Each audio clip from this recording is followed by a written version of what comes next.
শাশুড়ি ননদের সঙ্গে ঐশ্বরিয়ার বনিবনা হচ্ছে না, তাই অশান্তি এড়াতে বিয়ের ১৭ বছর পর বাবা মার থেকে আলাদা হবেন অভিষেক বচ্চন, এমনটাই গুঞ্জন রটেছে। বচ্চন পরিবারে নাকি নিত্য অশান্তি। শাশুড়ি জয়া বচ্চন এবং ননদ শ্বেতানন্দার সঙ্গে নাকি মোটেই মানিয়ে থাকতে পারছেন না ঐশ্বরিয়া রায়। এর জেরেই নাকি টালমাটাল ঐশ্বরিয়া ও অভিষেকের দাম্পত্য জীবন। মাস কয়েক ধরেই এমন গুঞ্জন মাথাচাড়া দিয়েছে বলিউডে।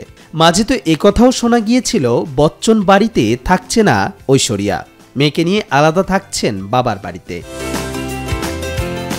যদিও ডিভোর্স জল্পনার জল ঢেলে গত এপ্রিলে একসঙ্গেই বিবাহবার্ষিকী উদযাপন করেছিলেন অভিষেক ও ঐশ্বরিয়া, কিন্তু শাশুড়ি ননদের সঙ্গে রায়সুন্দরীর শীতল সম্পর্ক কারোর নজর এড়াচ্ছে না।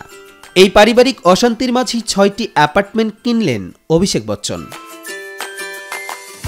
মুম্বাইয়ের বরিভালি এলাকার ওয়েবরয় রিয়ালিটির ওয়েবরয় স্কাই সিটি প্রজেক্টে ১৫.৪২ কোটি টাকায় ৬টি অ্যাপার্টমেন্ট কিনেছেন অভিষেক বচ্চন।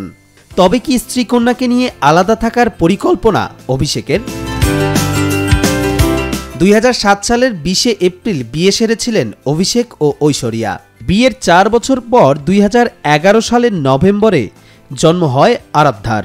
মেয়েকে ঘিরেই এখন ঐশ্বরিয়ার গোটা জগৎ। কিছুদিন আগে মেয়ের সঙ্গেই কান চলচ্চিত্র উৎসবে যোগ দিতে পৌঁছেছিলেন অ্যাশ। ভোট দিতেও শ্বশুর শাশুড়ির সঙ্গে যাননি এই বহুরানী। ওই দিন দেখা মেলেনি অভিষেকের। কবির চৌধুরী জয়, মাই টিভি অনলাইন।